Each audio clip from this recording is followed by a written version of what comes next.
முன்னோர்கள் ஆராய்ச்சி செய்து இந்த உலகத்துல இந்த பிரபஞ்சத்திலிருந்து எடுத்த கர்மவினை தீர்க்கக்கூடிய மூல மந்திரம். நீங்க கோவில்ல போய் விளக்கேத்துறதா இருந்தா இந்த மந்திரத்தை ஒரு முறை சொல்லுங்க.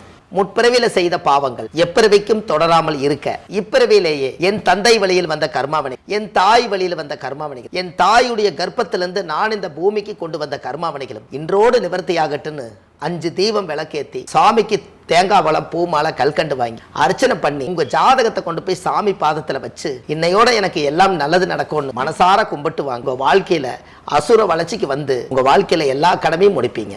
அனைவருக்கும் வணக்கம். பாரம்பரிய திருவள்ளுவர் குல வம்சம் பிரசன்ன ஜோதிடர் சுப மாரிமுத்து திருப்பூர்லேருந்து இந்த பதிவு உங்களுக்கு. அதாவது கார்த்திகை நட்சத்திரம் இல்லைங்களாங்கம்மா, அசுபனி பரணி கிருத்திகை 3வது நட்சத்திரம். அதனால் முருக கடவுளாக வர்றார் இல்லைங்களா. 3வது நட்சத்திரம் முருக கடவுள். இந்த கார்த்திகை நட்சத்திரத்தில் முருகர் பிறந்ததாக ஒரு வரலாறு உண்டு இல்லைங்களாங்கம்மா. கார்த்திகை நட்சத்திரத்தில் முருகர் பிறந்தார். அப்போ இந்த முருகர் வந்து கார்த்திகை நட்சத்திரத்தில் கரெக்டாக பிறந்திருக்காங்க. கார்த்திகை நட்சத்திரம் 1ஆம் பாதத்தில் பிறந்துக்கிறவங்க மட்டும்தான் மேசராசியில் பிறப்பாங்க. மீதி 2ஆம் பாதம் 3ஆம் பாதம் 4ஆம் பாதத்தில் பிறந்துக்கிறவங்க ரிஷபராசியில் தான் பிறப்பாங்க. அது நம்ம எப்போவுமே தெரிஞ்சுக்கணுங்க. அதில் பொதுவாகவே இந்த கார்த்திகை நட்சத்திரக்காரர் வந்து யார் பிறந்திருந்தாலும் அவங்க பிறக்கும்போது சூரியன் திசையில் தான் பிறப்பாங்க. இந்த உலகத்திலேயே சூரியன் திசையில் பிறக்கிறது முதல் கார்த்திகை நட்சத்திரத்துக்கு அந்த பவர் கொடுத்தாங்க. அப்புறம்தான் கார்த்திகை உத்தரம் உத்திராடமெல்லாம் வந்துச்சு. முதல் கார்த்திகை நட்சத்திரத்தில் தான் சூரியன் வந்து பிறப்பார். அப்போ இந்த கார்த்திகை நட்சத்திரத்தில் பாருங்கள், உங்களுக்கு இன்னும் சொல்ல போனோம்னா இந்த கார்த்திகை அப்படிங்கிறது ஆதி காலத்தில் கார்த்திகை தீபமெல்லாம் ஏற்றுனாங்கன்னா சூரியன் நெருப்பு வந்து எல்லா வீட்லேயுமே தீபம் போடுவாங்க இல்லைங்களா. அது ஒரு சிறப்பு. இந்த கார்த்திகை நட்சத்திரத்தில் சூரியன் திசையில் பிறந்தால் முதல்ல இவங்களுடைய வம்சம் எப்படி இருக்குன்னு கேட்டிங்கன்னா, அந்த காலத்தில் முன்னோர்கள் வாழ்ந்ததில் ஒரு பெரிய அங்கீகாரம் இருக்குதுங்க. ஒரு கௌரவமான குடும்பத்தை சேர்ந்தவங்களாக இருப்பாங்க. கார்த்திகை நட்சத்திரத்தில் யாராவது பிறந்தால் முதல்ல அவரே கௌரவமாக பேசுவார்.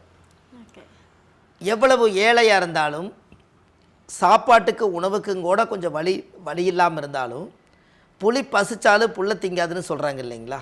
அதுபோல் இந்த கார்த்திகை நட்சத்திரத்தில் பிறந்துக்கிறவங்க கொஞ்சம் கௌரவமாக இருப்பாங்க. ஒரு தனக்குன்னு ஒரு கௌரவத்தை பலப்படுத்திக்குவாங்க. எந்த ஒரு காரியத்துக்குமே எல்லார்த்து மாதிரி போகாமல் யோசித்து தான் முடிவெடுப்பாங்க. ஒரு தெளிவான நட்சத்திரம் வந்து கார்த்திகை நட்சத்திரங்க. இந்த கார்த்திகை நட்சத்திரம் அந்த குடும்பத்துக்குள்ளே பிறந்ததுக்கு அப்புறம்தான் அந்த வீட்டில் ஒரு வெளிச்சமே வருது. அதனால தான் கார்த்திகை நட்சத்திரத்தில் புள்ள பிறந்தால் அந்த வீட்டுக்கு அப்பாவுக்கு யோகம்னு சொல்லுவாங்க. ஒரு பெண் குழந்தை பிறந்தாலும் சரி, ஆண் குழந்தை பிறந்தாலும் அது வந்து யோகம்னு சொல்லுவாங்க. இவங்களுடைய நடை உடையெல்லாம் பார்த்திங்கன்னா, ஒரு அரசு அதிகாரிகள் எப்படி வந்து ஒரு நடை உடை வந்து பாவனை வந்து வாட்ட சாட்டமாக நடந்து போகிறாங்களோ அந்த மாதிரி அந்த கம்பீரமான நடை வந்து இவங்ககிட்ட கொஞ்சம் இருக்கும். யாருங்க? இந்த கார்த்திகை நட்சத்திரம். அதை பார்த்தாலே நம்ம தெரிஞ்சுக்கலாம். ஒரு அரசாங்கத்தினுடைய அனுகிரகம் இருந்தால் மட்டும்தான் அந்த அங்கீகாரத்தினுடைய நடைகள் வரும். ஒவ்வொருத்தருக்கு நீங்கள் நடந்து போகும்போது நம்மக்கிட்ட காசு பணம் பேரு புகழ் இருந்தால் ராஜ நட நடக்கிறாருன்னு சொல்கிறாரு இல்லைங்களா. அந்த மாதிரி அந்த கார்த்திகை நட்சத்திரம் பணம் இருந்தால் இல்லைனாலும் அந்த நட்சத்திரம் வந்து கம்பீரமாக ராஜ நட நடக்குமா. அப்பேற்பட்ட யோகம் அந்த கார்த்திகை நட்சத்திரம். 2வது, அவங்களுக்கு ஒரு மனசுக்குள்ளே என்ன தோணும்னா, நாம் கௌரவமாக வாழ்ந்துட்டே கடைசி வரைக்கும் போயிடணும்னு சொல்லிட்டு கடைசி வரைக்குமே அதை கௌரவத்தை காப்பாற்றுறேன்ட்டே கடைசி வரைக்கும் உட்காந்துருக்கு. இவங்களுக்கு பொய் பேசுனா பிடிக்காதுங்க. ஏன்னா இது சூரியன் இல்லைங்களா, அவ்வளவு சீக்கிரம் கிட்ட நெருங்க முடியாது. என்ன விஷயம் இருந்தாலும் ஓப்பனாக தட்டி கேட்டுருவாங்க. ஏன்னா சூரியன்னா நீங்கள் ஒரு அரசாங்க அதிகாரிகிட்ட போனீங்கன்னா எதாக இருந்தாலும் தட்டி கேட்குறாரு இல்லைங்களா. அப்போ அதனால் அந்த சூரியனுடைய நட்சத்திரத்தில் யாராவது ஒருத்தர் பிறந்துட்டா தப்பை தட்டி கேட்குறது கார்த்திகை நட்சத்திரம் தான். இல்லைனாலும் ஊருக்குள்ளே ஒரு கூட்டத்தை போட்டு இவர் இப்படி செஞ்சார் இது என்னென்னு கேளுங்கன்னு சொல்லும். அந்த கார்த்திகை நட்சத்திரக்கார் வந்து மனசுக்குள்ளே எதுவும் வச்சுக்காம பாசத்துக்காகவே இயங்குவாங்கன்னு வச்சுக்கோங்களேன். ஏன்னா இவங்க வந்து நடை உடை பாவனை எல்லாமே அரசு அதிகாரி மாதிரியே இருக்கும். இவங்களை அவ்வளவு சீக்கிரம் யாரும் நெருங்க முடியாது. அவங்க என்ன நினச்சிக்குவாங்கன்னா குழந்தை தன்மையத்தான் இருப்பாங்க. நம்மக்கிட்ட யாருமே பேச வரமாட்டேங்கிறாங்களேன்னு பாசம் இவங்ககிட்ட இயங்குவாங்க. ஆனால் குழந்தைங்க மேலே நல்ல பாசமாக இருப்பாங்க. குழந்தைங்க மேலே கார்த்திகை நட்சத்திரம் என்றைக்கு நல்ல பாசமாக இருக்கும். 2வது, அவங்களுடைய வாழ்க்கையில் பார்த்திங்கன்னா பெத்த தாய் மேலே தந்தை மேலே நல்லா பாசப்பட்டதெல்லாம் வளர்த்துவாங்க. கூட பிறந்தவங்கள நல்லா கவனிச்சுக்குவாங்க. ஏன்னா கார்த்திகை நட்சத்திரத்தில் பிறந்தால் மேசராசிலையும் பிறப்பாங்க. இந்த மேசம் யாரோட வீடுன்னு கேட்டிங்கன்னா செவ்வாயோட வீடு. செவ்வாய் என்பது இரத்த சம்பந்த உறவுகள். அதனால் இந்த இரத்த சம்பந்த உறவை எல்லாம் காப்பாற்றி நீ ஏன் இப்படி பிழைக்கிற, நீ இப்படி பிழைக்க வேண்டியதானே, நீ இந்த இடம் வாங்கு, இந்த வீட்டை கட்டு, நீ இந்த சமுதாயத்தில் நல்லா இரு, இந்த ஏதாவது ஒரு புத்தி சொல்லிக்கிட்டே உட்காந்துருக்கும். இந்த யோகமெல்லாம் யாருக்குன்னு கேட்டிங்கன்னா கார்த்திகை நட்சத்திரத்துக்கு. அப்போ இந்த கார்த்திகை நட்சத்திரத்தில் ஒரு மனிதர் பிறந்தாச்சுன்னா, பிறக்கும் போதே சூரிய திசையில் பிறந்திருப்பாங்களா, படிப்பில் எந்த ஒரு குறையும் இருக்காதுங்க. முன் படிக்க பின் மறக்க, படித்ததை மறந்துடுவாங்க, மறுபடி கண்டினியூ பண்ணி எப்படியாவது படித்து ஒரு அரசாங்க வேலையாவது வாங்கணும்னு ஒரு வைராக்கியத்தில் படிப்பாங்க.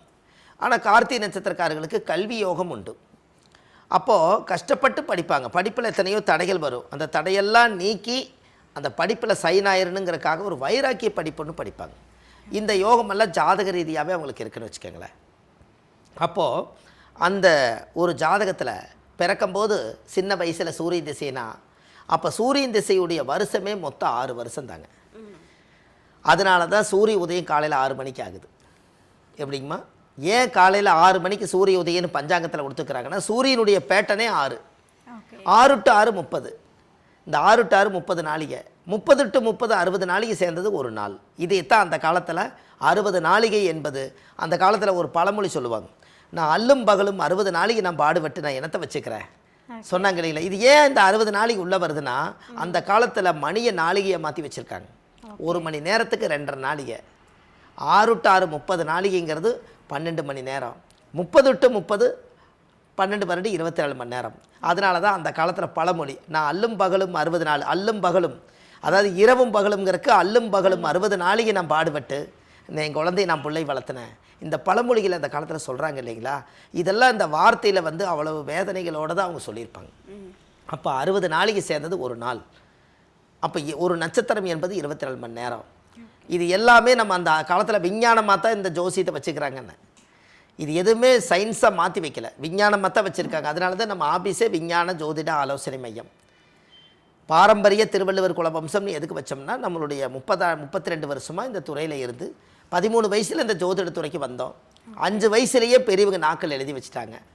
அப்போ கிட்டத்தட்ட பார்த்தீங்கன்னா 5 வயசில் நாட்கள் எழுதி வச்சுட்டாங்க. இன்றைக்கி 47 வயசு முடிஞ்சு இன்றைக்கி 48 வரைக்கும் கடந்து வந்துட்டு இருக்கிறேங்க. அப்போ கிட்டத்தட்ட பார்த்தீங்கன்னா நம்மளோட வயசுக்கு இன்றைக்கி வந்து பார்த்திங்கன்னா இன்றைக்கி ஒரு 80 பிறந்திருக்கிறேன். 80 பிறந்தால் உங்களுக்கு என்னாச்சு, 46 வயசு ஆகுது. 46 வயசுன்னா அப்போ பாருங்களேன், 5 வயசில் நாட்கள் எழுதி ஜோதிடத்தை எடுத்து கையில் கொடுத்துட்டாங்க. அப்போ 40 வருஷமாக ஜோதிடம் நம்ம கூட உயிரோடு வாழுது. அப்போ இந்த ஜாதகத்துக்கு இதெல்லாம் எதுக்காக நம்ம இதை சொல்கிறோம்னா, ஒவ்வொரு மனிதருடைய வாழ்க்கையிலையும் இதெல்லாம் ஒவ்வொருத்தருக்கும் ஒரு அங்க அடையாளத்தோடு வாழ்ந்த கதை கொஞ்சம் இருக்கும் இல்லைங்களா. அப்போ அதில் கார்த்திகை நட்சத்திரத்தில் ஒருத்தர் பிறந்தா அவர் சூரியன் திசையில் தான் அவங்க பிறப்பாங்க. அப்போ அந்த குழந்தை 6 வருஷம், அது அந்த 6ன்னு சொல்கிறது தான் நம்ம வந்து நம்ம வாழ்க்கையை பற்றி சொன்னோம். இந்த 6 வருஷத்தில் 3 வருஷம் போட்டுக்குங்க. தாயுடைய கர்ப்பத்திலிருந்து தொப்புள் கொடி அறுக்கும் போது 3 வருஷம்.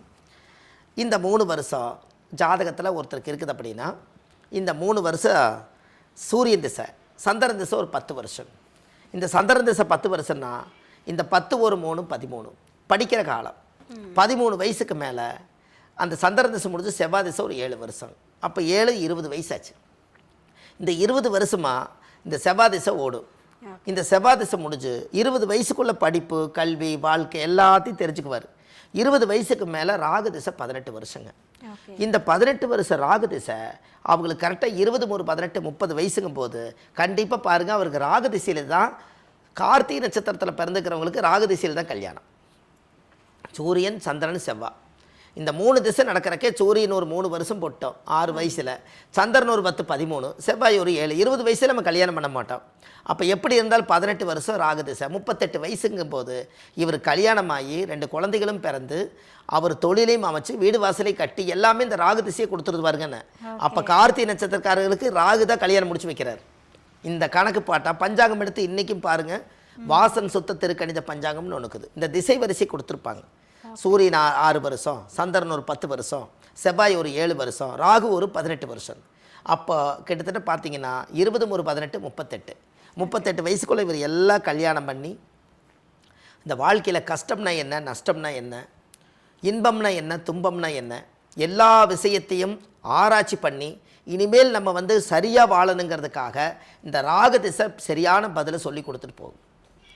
அதில் வந்து ராகு எப்படி, ராகுன்னா பாம்பு, அந்நிய மனிதர்களுடைய பழக்க வழக்கங்கள் நிறையா கிடைக்கும், நிறையா மனுஷங்களுடைய கான்டாக்ட் நிறைய கிடைக்கும், தெய்வத்தினுடைய சக்திகள் எல்லாம் எங்கெங்கே இருக்குது, நம்ம முன்னோர்கள் எல்லாம் எங்கெங்கே வாழ்ந்தாங்க, நம்ம ராகுன்னா தாத்தா பாட்டியோட பேரை காப்பாற்றணும், நம்ம பாரம்பரியத்தை விட்டு கொடுக்கக்கூடாது, நம்ம பொழைச்ச வாசம் என்னைக்கு நல்லா இருக்குன்னு சொல்லி இப்படி எல்லா ஒன்றா இந்த கார்த்திகை நட்சத்திரம் தான் குடும்ப பாரம்பரியத்தை காப்பாற்றக்கூடிய நட்சத்திரம்.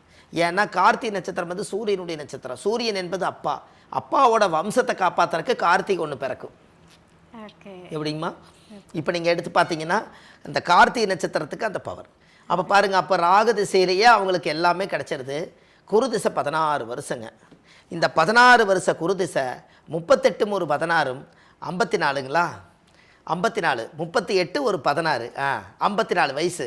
சிதம்பரம் 51ங்கிற மாதிரி இது 54 வயசுங்கும் போது இவங்களுக்கு ராகு திசை முடிஞ்சு குரு திசை. அப்போ 38 வயசுக்கு மேலே பெத்த குழந்தைகளுக்கு 54 வயசுக்கும் போது இவங்களுக்கு வயசு 25 பிறந்த குழந்தைகளுக்கு.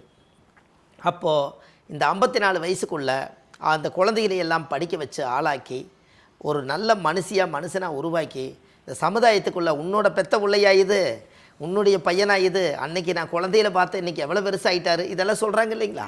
இது எல்லாம் அந்த காலங்கள் எல்லாமே இந்த குருதிசையில் தான் பிள்ளைகளோட பெருமை பெற்றவங்களுக்கு தெரியுமா? ஏனுங்கம்மா?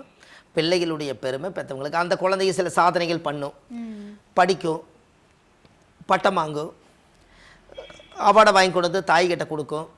அம்மா நீ என்னை இவ்வளோ கஷ்டப்பட்டு படிக்க வச்ச, எனக்கு அவார்டு கொடுத்துருக்காங்க, எனக்கு நிறையா ஓட்டப்பந்தயத்தில் நான் ஜெயித்தேன், பேச்சு போட்டியில் நான் ஜெயித்தேன், டான்ஸில் நான் ஜெயித்தேன். இது எல்லாம் பெத்த தாய் பார்க்குற கண்கொள்ளாத காட்சி எப்போன்னா 54 வயசுங்க. அந்த 54 வயசு வரும்போது தாய்க்கு வந்து அந்த பிள்ளைகளுக்கெல்லாம் அந்த பட்டங்களை வாங்கி ஒரு நல்ல ஒரு சமுதாயத்தில், நானும் இந்த சமுதாயத்தில் கல்யாணம் பண்ணி 2 குழந்தைகளை பெற்று இந்த சமுதாயத்துக்கு நான் வந்து என்னுடைய குழந்தைகளுக்கு பெருமை சேர்த்திருக்கேன் அப்படின்னு 54 வயசு அந்த தாய்க்கு கார்த்திகை நட்சத்திரம் வரும்போது தான் பெத்த பிள்ளைகளுடைய சந்தோஷம் முழுமையடையும்.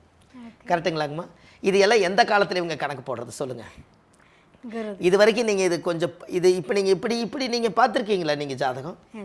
என்னங்க? இல்லை உங்கள்கிட்ட தெரியாமல் தான் கேட்குறாங்க. இல்லை ஏன்னா நம்மளோட வயசுக்கு நம்ம திசைக்கும் புத்திக்கும் எது எப்போ நடக்குதுன்னு நம்மளுக்கு தெரியாது. இந்த ஆர்டர் படி இப்படி நம்ம வாழ்க்கையில் நீங்கள் போனால் இந்த வீடியோவிலேயே நம்மளோட நட்சத்திரத்தை சொன்னாலே இவருடைய ஜாதகத்தில் நடந்த கதைகள் எல்லாமே இந்த வயசில் இந்த திசையில் இந்த புத்தியில் தான் இப்படி வாழ்ந்துருக்குறங்கிறதே இந்த பதிவே உங்களுக்கு ஒரு பெரிய பதிவாக மாறுதலைங்க. என்னங்கம்மா? நிறைய விஷயத்தை தெரிஞ்சுக்க முடியுது. ஆமாங்க, நிறைய விஷயம் தெரிஞ்சு. ஏன்னா நம்ம இந்த 32 வருஷ அனுபவத்தில் நம்ம கற்றுக்கிட்ட வித்தை என்னென்னா, நீங்கள் ஜோதிடத்தில் எதை வேணாலும் இந்த உலகத்தில் எடுத்து மக்களுக்கு நீங்கள் கொடுக்கலாம். ஆனால் மக்களுக்கு என்ன தேவையோ அதை நம்ம இந்த பதிவில் நம்ம போட்டு வச்சுட்டு போனால் இந்த கூகுள் வந்து காலகாலமாக இருக்குங்க. நம்ம வாழ்ந்து முடிஞ்சு போனதுக்கப்புறம் கூட இந்த கூகுளில் பின்னாடி அடுத்த தலைமுறை வந்தாலும் கூட அதுக்கு ஜோதிடம்னா என்னென்னே தெரியாதுக்கும் கூட ஒரு நட்சத்திரம் கிடச்சிருச்சுன்னா கூட அந்த நட்சத்திரத்தை பிடிச்சி அவங்க வாழ்க்கையவே தெரிஞ்சுக்கு இல்லைங்களா? அப்போ இது எதிர்கால பதிவு தானே? கண்டிப்பாக சார். என்னங்கம்மா? எதிர்கால பதிவு மட்டும் இல்லை, இப்போ இருக்கிற எல்லாருக்குமே வந்து பயனுள்ள பதிவும் கூட அது வேணுங்க இல்லைங்களா? ஏன்னா நான் இந்த புத்தகத்தவே ஆதிகால பரிகார புத்தகம் நம்ம எழுதுனதுக்கு காரணமே ஒரு நல்ல முக்கியத்துவம் கொடுத்து எழுதணுங்க. அதில் வந்து 54 வயசு அப்போ ராகு, அப்போ சூரியன் சந்திரன் செவ்வாய் ராகு குரு வரும்போது உங்களுக்கு குரு திசையில் 54. அப்போது சனி மகாதிசை வரும்போது 19 வருஷங்க. கிட்டத்தட்ட அவர் ஒரு 70 வயசு வரும்போது தான் அவர் வாழ்க்கையில் சனி மகாதிசை 50 வயசு 55 வயசுக்கு மேலே தான் சனி திசை வருது. அதான் அந்த காலத்தில் முன்னோர்கள் ஒரு பழமொழி சொல்லுவாங்க, பிறகு சனி பாம்பு 2 பிற்பலனை கொடுப்பார்கள், பிறகு சனியும் பாம்பு 2 பிற்பலனை கொடுப்பார்கள். அப்படின்னு என்னங்க? பிறகு சனியும் பாம்பு 2 பிற்பலனை கொடுப்பார்கள்னா சின்ன வயசில் ராகு திசை வந்தால் அந்த குழந்தைய வந்து நல்லா படிக்க விடாமல் ஏதோ ஒரு பழக்க வழக்கத்தை மாற்றி விட்டுருங்களா ராகு. சனி திசை வந்துருச்சுன்னா சோம்பேறித்தனம் பண்ணிடுமா. அதனால் 50-55 வயசுக்கு மேலே ராகு திசையும் சனி திசை வந்தால் உனக்கு பின் யோகம் நல்லா இருக்கும்னு சொல்லி அந்த காலத்தில் முனிவர்களும் சித்தர்களும் உருவாக்கி வச்சது பிறகு சனி பாம்பு 2 பிற்பலனை கொடுப்பார்கள் நாசுக்கா சொல்லி வச்சிருக்காங்க. ராகுவும் சனியும் வந்து 50 வயசுக்கு மேலே வந்தால் அது யோகம்ங்க. 50 வயசுக்கு மேலே வந்தால் யோகம். புரியுதுங்களாங்கம்மா? ஆமாம். இது எல்லாமே 70 வயசுக்குள்ள இந்த கார்த்திகை நட்சத்திரக்காரர்களுக்கு ஒரு மிகப்பெரிய எதிர்காலம். இதுக்குரிய கோவிலும் உங்களுக்கு நான் சொல்கிறேன். அந்த கோயிலுக்கு போயிட்டு வந்தால் அவருடைய ஜென்ம நட்சத்திர தோஷம் நிவர்த்தியாகி தாயுடைய கர்ப்ப வாசனையிலிருந்து வெளியில் வந்து தனி சாதனை பண்ணுறதுக்கு அந்த கோயிலுக்கு போயிட்டு வந்தால் உங்களுடைய வாழ்க்கையில் அசுர வளர்ச்சிக்கு நீங்கள் வருவீங்க. இப்போ கார்த்திகைக்கு நீங்கள் வந்து பல பலன்கள் கொடுத்துட்டீங்க, எல்லாரும் வந்து செம்மையாக இருக்குது அப்படின்னு ஒரு எதிர்பார்ப்போடு இருக்கும்போது, சரி. என்ன பிரச்சனை இருந்தாலும் போகல, இந்த கோவிலுக்கு போயிட்டு வாங்க எல்லாமே சரியாயிரும் அப்படின்னு ஒரு இக்கண்ணா வச்சிங்க. இப்போ அந்த எந்த கோவில்ன்ற ஒரு கேள்வி எழுது இல்லையா? கண்டிப்பாக. ஸோ இப்போ கார்த்திகை நட்சத்திரம் வழிபட வேண்டிய தெய்வம் எது? அதாவது கார்த்திகை நட்சத்திரத்தில் ஒருத்தர் பிறந்தாலேங்கம்மா, அவங்க வாழ்க்கையில் கர்ம நட்சத்திர கோயிலே பேருங்க. அதாவது கர்ம நட்சத்திரம்னா தாயுடைய கர்ப்பத்தில் இருந்து தொப்புள் கொடி அறுக்கும்போது பிறக்கும்போது எந்த நட்சத்திரமோ அதுதான் உங்களுடைய ஜென்ம நட்சத்திரம். இந்த ஜென்ம நட்சத்திரம் தான் கார்த்திகை நட்சத்திரம். இந்த கார்த்திகை நட்சத்திரம் வந்து மயிலாடுதுறை பக்கத்தில் சுந்தரேஸ்வரர் கோயிலுங்க.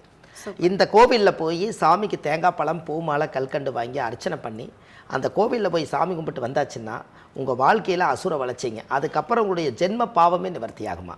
வாழ்வது ஒரு முறை, வாழ்த்தட்டும் தலைமுறை. நன்றி, வணக்கம்மா.